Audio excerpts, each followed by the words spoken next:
Okay, so you got your PiColeco and you want to make sure you know how to use it. So console off. Here's the cartridge. It's got a reset button on top. This resets the internal Pi. Put it in like any other cartridge and turn it on. Now it might take some finagling. If you got dirty pins in here, you're going to need to clean those. If the screen looks a little messed up, it can be due to the dirty pins on the inside, or this just not sitting exactly right. So out and in, you know, the classic blowing the cartridge, all that fun stuff. Then you're going to get your full directory list of all your games, and they're sorted by alphabetical. So let's say you want to play Pac-Man, it's going to be under P. All you're going to do is hit the left trigger to go to the next directory, and then hit it again to go down to the actual game. Sometimes you might get a screen like this.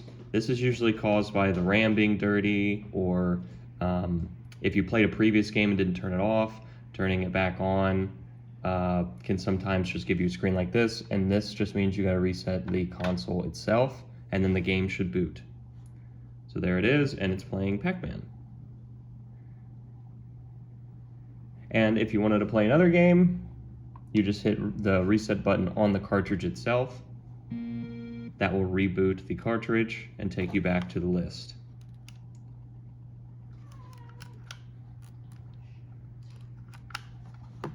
Then you can pick another game.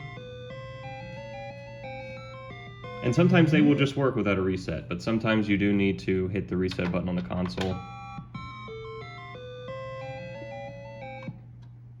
That's really all there is to it. If you want to put new games on it, on a RAM, you just gotta put a USB-C cable into this and then into your computer, and it will open like a regular flash drive would.